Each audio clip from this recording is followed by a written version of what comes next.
Halo semua, kembali lagi di channel Bochnime. Sebelum kita mulai, klik tombol subscribe dan aktifkan notifikasinya supaya kalian tidak ketinggalan info dan teori terbaru mengenai One Piece. Sekarang lanjut ke pembahasan.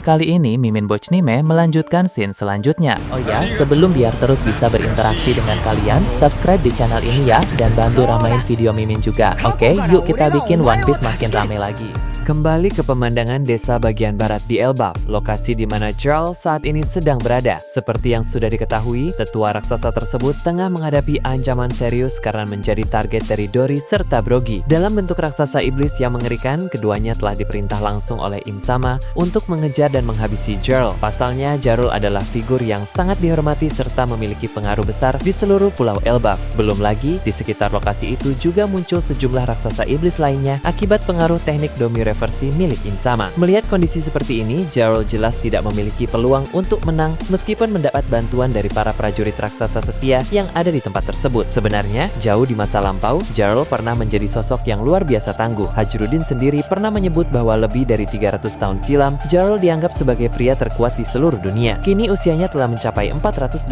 tahun. Artinya, ketika dia berumur sekitar 108 tahun dulu, itulah puncak kejayaannya. Fakta ini sungguh menarik untuk dicermati. Di era modern beberapa tahun terakhir, Whitebeard pernah menyandang julukan manusia terkuat di dunia, sementara Kaido dikenal sebagai makhluk terkuat. Namun 3 abad lalu, gelar tersebut dipegang oleh Jarl. Dia disebut sebagai pria terkuat di dunia secara keseluruhan, meliputi segala ras, baik raksasa, manusia, maupun makhluk lainnya. Dengan demikian, pada masa jayanya, Jarl jelas berada di atas para pemegang gelar terkuat di zaman sekarang, seperti Whitebeard maupun Kaido. Reputasinya sebagai petarung yang menakutkan sungguh tersebar luas pada masa itu. Bahkan tak menutup kemungkinan dia juga mengungguli Raja Harold yang dulu dianggap sebagai raksasa terkuat di eranya puluhan tahun silam. Memang benar, puluhan tahun yang lalu, saudara Jarl bernama Jorel pernah dengan mudah dikalahkan oleh Big Mom yang masih kecil saat itu. Namun harus diingat bahwa usia Jorel ketika itu sudah sangat lanjut, sekitar 340 tahun. Kondisi fisiknya tentu sudah jauh melemah dan rentan. Usia memainkan peran sangat besar dalam dunia One Piece. Semakin jauh seseorang meninggalkan masa primanya, semakin menurun pula kekuatannya. Pengecualian terjadi pada sosok anomali seperti Im Sama. Meskipun usianya mungkin sudah ratusan hingga ribuan tahun, kekuatannya tetap di puncak. Tubuhnya tidak menua secara nyata dan kemampuan bertarungnya justru semakin terasah berkat pengalaman panjang. Para Gorosei pun demikian. Walaupun penampilan mereka sudah tua, kemampuan tempur mereka masih sangat prima karena mendapat pemberian kekuatan khusus dari sang pemimpin Im Sama. Berbeda halnya dengan para petinggi pemerintah dunia tersebut, Jarl hanyalah raksasa biasa tanpa tambahan kekuatan misterius semacam itu. Di usia senjanya sekarang, kondisi fisiknya sudah sangat menurun. Bahkan sejak beberapa dekade lalu, kekuatannya telah merosot tajam. Itulah sebabnya dia tidak mampu memberikan perlawanan berarti terhadap Raja Harald yang dikendalikan Im Sama sekitar 14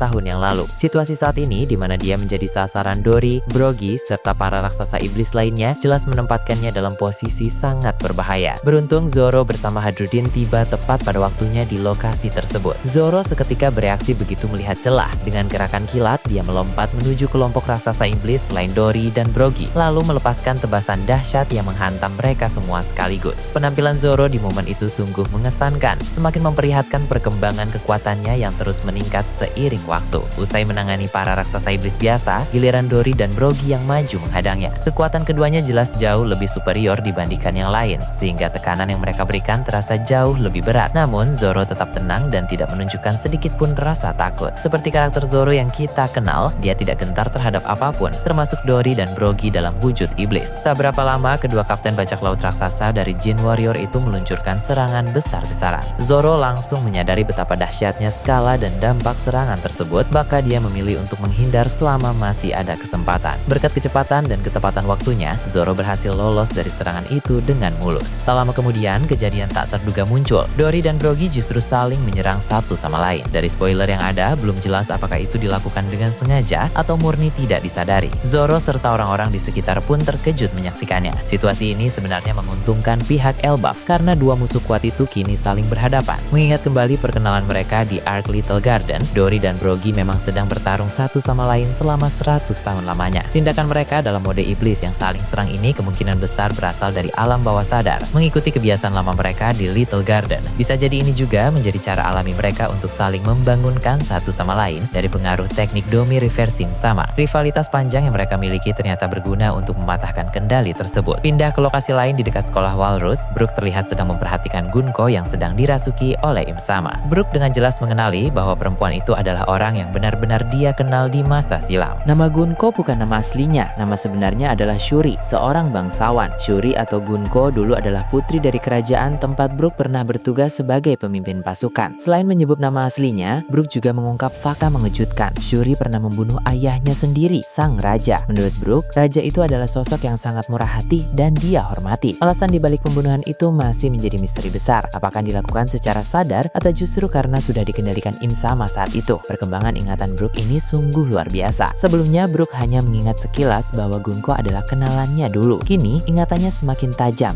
Dia ingat nama asli Shuri, statusnya sebagai putri bangsawan, hingga detail tragis bahwa dia menghabisi ayahnya. Tak lama lagi, seluruh kebenaran tentang Gunko kemungkinan besar akan sepenuhnya kembali ke ingatan Brook. Hal ini tampaknya terkait dengan efek dari buah iblis Yomi Yomi miliknya. Kekuatan jiwa yang dimilikinya memudahkan pemulihan kenangan lama yang telah hilang. Perlu diingat, Brook telah mati dan tubuhnya kini hanya kerangka. Namun karena memakan buah itu sebelum kematiannya, jiwanya bisa kembali dan menghuni tubuh tengkorak. Saat kematiannya, ingatan itu sempat lenyap. Tapi kekuatan jiwa Yomi Yomi memungkinkannya membangkitkannya kembali. Selain pemulihan ingatan, pasti ada tahap lanjutan dari kemampuan ini. Di Whole Cake Island dulu, Brook berhasil mengeluarkan jiwa-jiwa dari homies milik Big Mom. Bisa jadi nanti dia mampu membangkitkan jiwa orang-orang yang telah tiada. Fakta bahwa Brook dulu menjabat sebagai pemimpin pasukan di kerajaan juga sangat menarik. Posisi itu menunjukkan dia adalah pejuang handal. Saat ini, kemampuan bertarungnya mungkin belum pulih sepenuhnya, tapi seiring waktu, dia pasti akan kembali ke puncak kekuatannya. Saat itu tiba, Brook tak akan kalah dari nakama Straw Hat lainnya. Kembali ke wilayah dunia matahari Elbaf, saat Brook muncul di dekat sekolah Walrus, Gunko yang dirasuki Im Sama sempat tersadar sejenak. Brook hampir berhasil mendekatinya, tapi kendali Im Sama terlalu kuat sehingga dengan cepat menguasai tubuh Gunko lagi. Di sisa kesadarannya, Gunko berteriak memohon agar Brook segera pergi karena dia tidak ingin Brook mengalami hal buruk. Tindakan itu membuktikan bahwa Gunko belum sepenuhnya kehilangan kesadaran atau dicuci otak total oleh Im Sama. Dia masih peduli pada Brook. Ini menjadi titik positif karena ada peluang Gunko membelot dari pemerintah dunia dan bergabung bersama Luffy, mengikuti langkah Brook sebagai nakama. Kekuatan tanda panah Gunko bisa sangat membantu menyelamatkan Elbaf. Namun sisi negatifnya, Straw Hat tidak bisa bertindak bebas terhadap Gunko karena tubuh yang dikendalikan itu adalah milik orang yang disayangi Brook. Peran Brook menjadi krusial di sini. Dia harus menemukan cara mengeluarkan Im Sama dari tubuh Gunko tanpa melukai Gunko sendiri. Dalam waktu singkat, Brook perlu menguasai lebih dalam kekuatan pembangkit jiwa miliknya,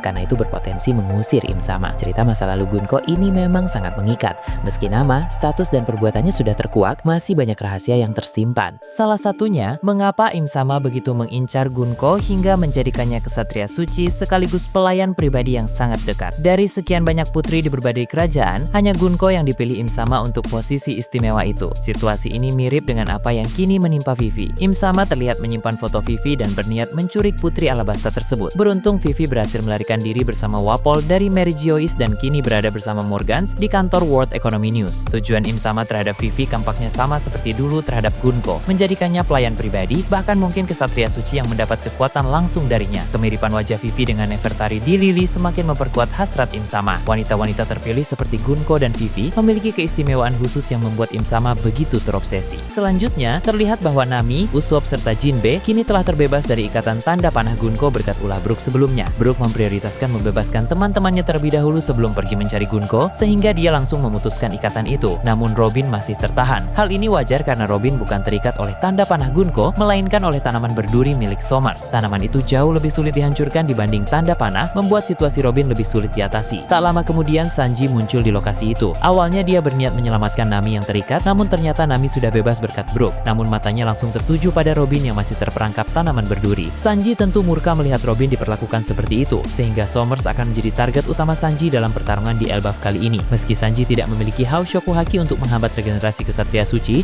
kekuatan apinya diprediksi akan meningkat lagi, memungkinkannya melawan kemampuan regenerasi tersebut. Dengan kata lain, Sanji punya cara untuk mengatasi kesatria suci, dan Somers sebaiknya bersiap menghadapi ancaman tak terduga ini. Berpindah ke bagian lain, Rod, Gear, dan Goldberg dalam perjalanan menuju tempat para siswa sekolah Walrus tiba-tiba dihadang oleh monster mimpi buruk berwujud wanita raksasa. Gear dan Goldberg segera bersiap melancarkan serangan gabungan mereka. Namun Rod menghentikan mereka sejenak yang awalnya membingungkan. Ternyata Rod ingin ikut serta dalam serangan itu. Akhirnya ketiganya bersatu. Gear, Goldberg, dan Rod melepaskan teknik dahsyat bernama Three General Raring Nation yang memiliki kekuatan mirip Warrior Nation milik Dory dan grogi. Monster mimpi buruk itu langsung terpental hebat akibat serangan tersebut. Monster itu terlempar ke arah Somers yang sedang berada di lokasi lain. Secara refleks, Somers menyerang monster yang melayang ke arahnya. Tapi ironisnya, serangan itu justru membuat monster terbang lebih jauh dan menghantam kapal yang telah disiapkan pemerintah dunia di pelabuhan. Kapal itu direncanakan untuk mengangkut para siswa sekolah Walrus sebagai sandera guna memaksa Elbaf tunduk. Kini kapal tersebut hancur sebelum sempat digunakan, sehingga rencana penculikan anak-anak Elbaf gagal total. Somers terkejut melihat akibat dari serangannya sendiri. Kecerobohan ini jelas akan mengacaukan rencana matang pemerintah dunia. Karakter Somers memang cenderung ceroboh dan sering mengalami nasib sial, seperti kalah sekali tebas oleh Rayleigh di God Valley, dikalahkan mudah oleh Gaban di Elbaf sebelumnya, dan kini malah merusak rencana sendiri. Hal ini semakin menguatkan bahwa Somers akan menjadi lawan Sanji, karena musuh-musuh bertipe konyol biasanya ditangani oleh Sanji. Kerusakan kapal sandera ini akan merepotkan pemerintah dunia karena mereka harus mencari alternatif transportasi baru. Im Sama pasti akan marah besar mengetahui kecerobohan ini yang menghambat rencana. Namun di tengah kekacauan saat ini, Im Sama kemungkinan menahan amarahnya terlebih dulu. Menghukum Somers sekarang justru akan merugikan karena hanya ada 3 kesatria suci di Elbaf: Gunko yang dirasuki Im Sama, Somers, dan Killingham. Jika Somers dihukum, hanya Killingham yang tersisa membantu. Itu kerugian besar bagi Im Sama. Oleh karena itu, Somers kemungkinan dimaafkan asal misi berjalan lancar. Namun jika misi Elbaf gagal, Somers beresiko mendapat hukuman, bisa sanksi ringan atau berat, seperti yang menimpa Saturn di Egghead, di mana dia terbakar menjadi abu dan mati seketika. Tingkat hukuman tergantung seberapa fatal kesalahannya. Jika Somers cerdas, seharusnya dia segera memperbaiki kapal rusak itu menggunakan kekuatan tanaman berdurinya sendiri. Nah, bagaimana menurut kalian terkait ini? Nah, itu tadi berbagai hal menarik pada pembahasan channel Bochnime kali ini. Menurut kalian bagaimana? Silahkan tulis di kolom komentar di bawah. Oke, segitu saja untuk pembahasan kali ini. Jangan lupa like, share, dan subscribe untuk video menarik selanjutnya. Peaceful World!